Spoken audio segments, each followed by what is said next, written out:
Merhaba, bugün masamızda senin gönderdiğin iki devasa kaynak var. Japonya'yı anlatan kapsamlı metinler. Evet, oldukça zengin bir malzeme. Kesinlikle bizim görevimiz de bu bilgi okyanusunun içinden dalıp Japonya'yı Japonya yapan o eşsiz ruhu, o özü ve hikayeyi senin için su yüzüne çıkarmak. Harika bir başlangıç noktası. İşe de kaynaklardan birindeki şu cümleyle başlayalım çünkü bence her şeyin anahtarı burada.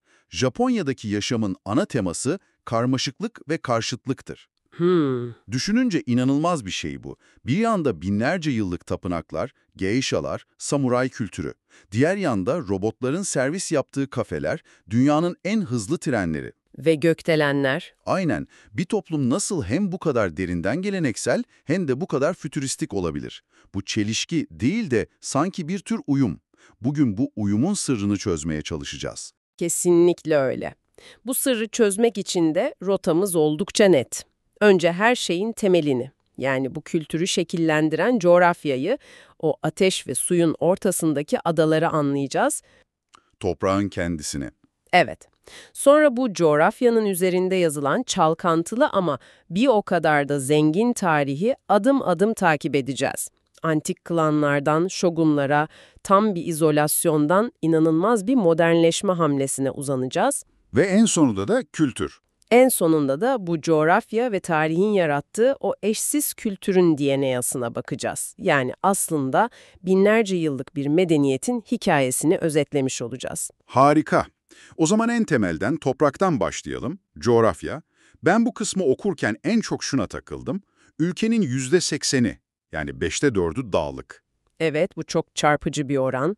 125 milyon insan geriye kalan o ufacık kıyı şeridine sıkışmış durumda. Bu sosyal yapıyı tek başına nasıl şekillendirmiştir aklım almıyor. Çok doğru bir noktaya değindin. Herkesin birbiriyle bu kadar yakın yaşamak zorunda olması, o meşhur Japon toplum kurallarının o kalabalık içinde uyumla yaşama zorunluluğunun temelini atmış olabilir mi? Tam olarak bu.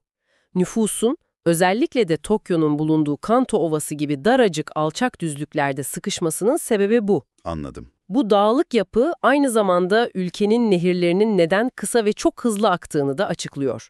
Bu da su kaynaklarını yönetmeyi zorlaştırır normalde. Ama Japonlar için durum farklı sanırım. Aynen. Onlar bu zorluğu bir avantaja çevirmiş, sulu pirinç tarımında o kadar ustalaşmışlar ki bu coğrafi dezavantaj onların en büyük tarımsal başarılarından birinin nedeni olmuş. Vay canına. Adeta doğayla mücadele ederek değil, onun kurallarına göre oynayarak bir sistem kurmuşlar. Doğanın kuralları demişken en sert kuralı da unutmamak lazım. Jeolojik hareketlilik.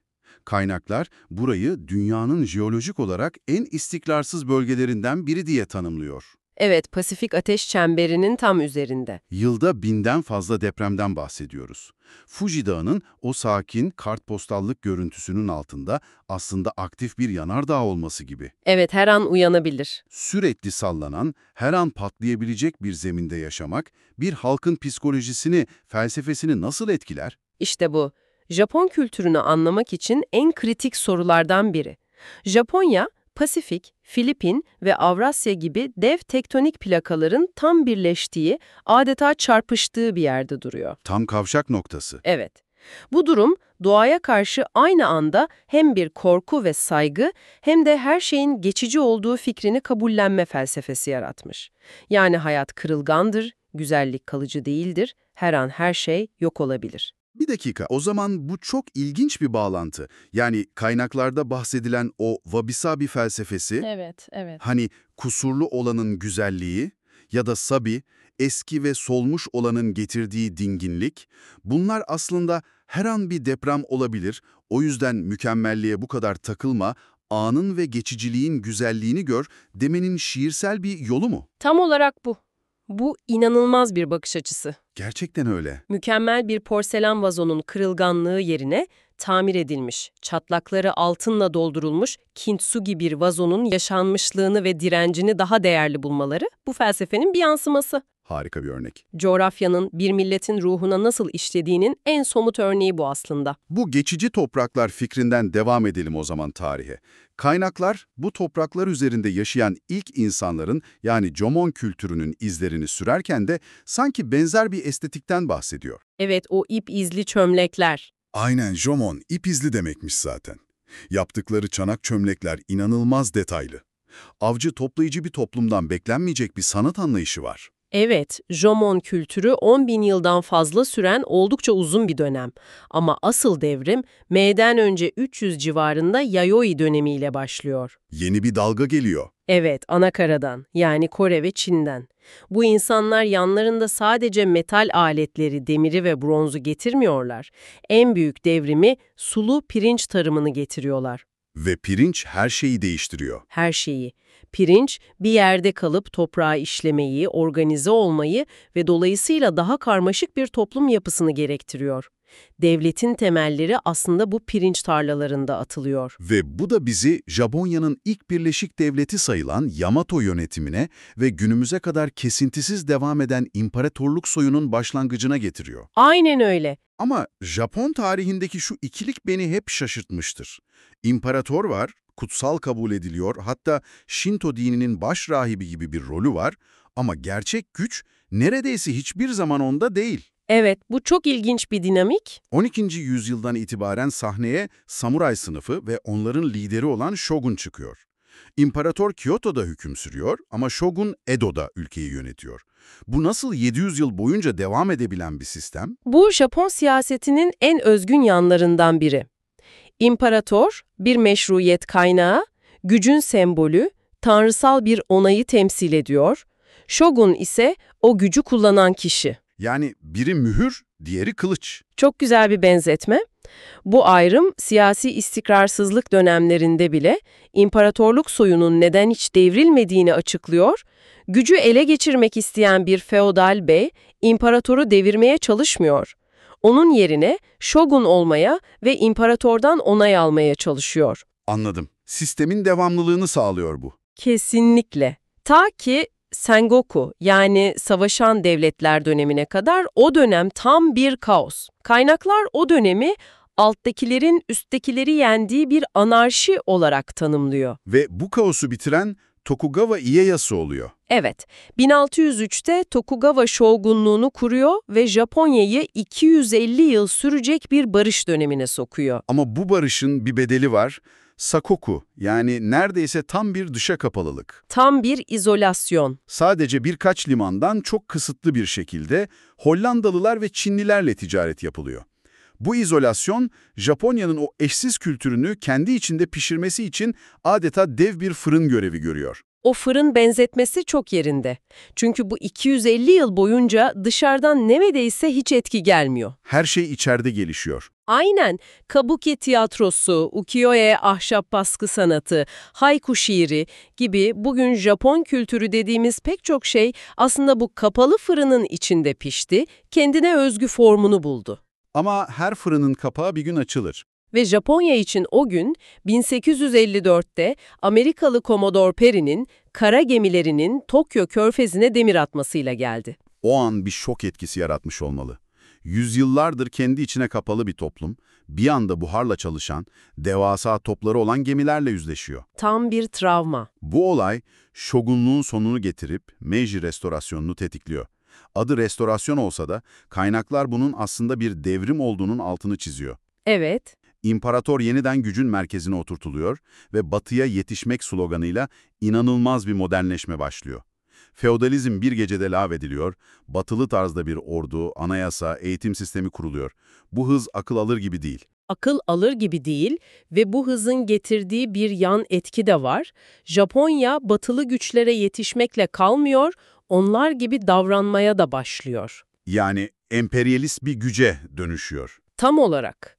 Bu da bizi Çin-Japon Savaşı, Rus-Japon Savaşı ve en nihayetinde ülkeyi felakete sürükleyen İkinci Dünya Savaşı'na getiriyor. Ve tabii ki Hiroşima ve Nagasaki. Evet, o modernleşme rüyasının trajik bir sonu oluyor. Kaynaklarda bu nokta beni çok şaşırttı. Yüzyıllarca savaşçı bir geleneğe sahip samurayların, şogunların yönettiği bir toplum, bir anda savaşı reddeden, ordusunu lağveden pasifist bir anayasayı nasıl bu kadar benimseyebildi? Bu, o bahsettiğin dönüşüm kapasitesinin en radikal örneği sanırım, değil mi? Evet, kesinlikle. Savaşçı bir ulustan barışçı bir ulusa bu kadar keskin bir geçiş nasıl mümkün oldu? Bu, Japonya'nın kendini yeniden icat etme yeteneğinin zirve noktası. Birincisi, savaşın getirdiği yıkım o kadar büyüktü ki halk militarizmden tamamen soğumuştu. Anlaşılır bir durum.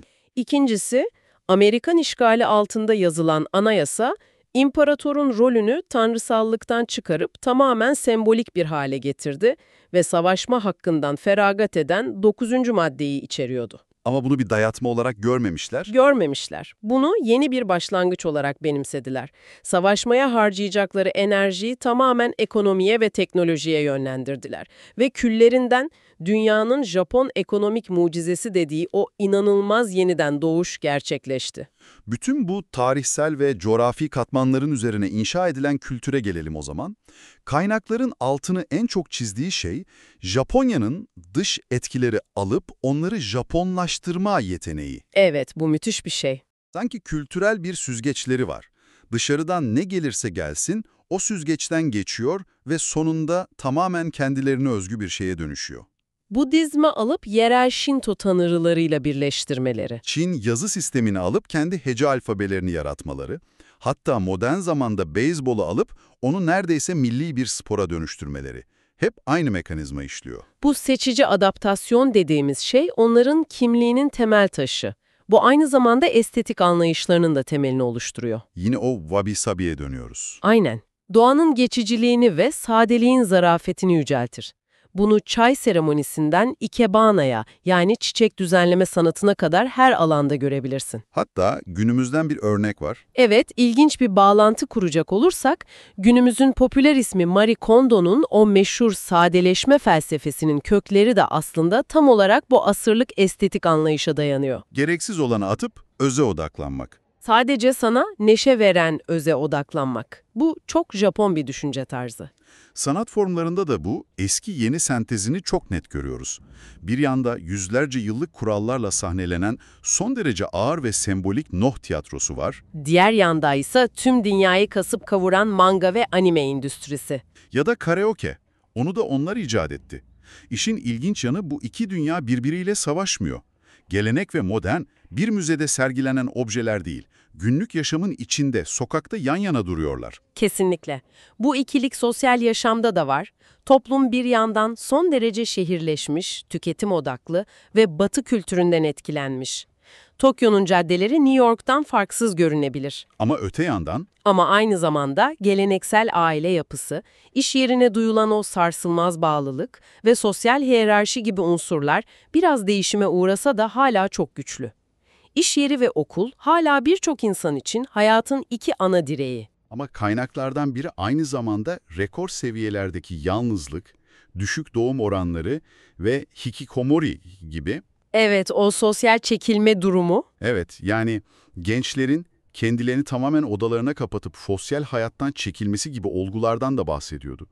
Bu durum, o çok güçlü dediğimiz geleneksel yapının aslında derinden çatırdadığına işaret etmiyor mu? O meşhur uyum aslında biraz bozuluyor olabilir mi? Bu çok yerinde bir tespit ve Japon toplumunun şu anki en büyük sınavlarından biri. O bahsettiğimiz uyum büyük oranda grubun bireye önceliğini kabul etmesine dayanıyordu. Artık öyle değil mi? Küreselleşme ve bireyselliğin yükselişi bu geleneksel yapıyı zorluyor. İş yerine ömür boyu bağlılık gibi kavramlar yavaş yavaş aşınıyor. Hikikomori de aslında bu aşırı kolektivist ve beklentileri yüksek olan toplumun baskısına dayanamayan bireylerin bir tür isyanı ya da çöküşü olarak okunabilir. Yani o uyum şu an ciddi bir testten geçiyor. Evet, kesinlikle. Peki bu kadar derin bir yolculuktan sonra senin için bu incelemeden aklımızda kalması gereken en temel fikir ne olurdu? Japonya'yı tek bir cümlede özetlemek gerekseydi bu ne olurdu?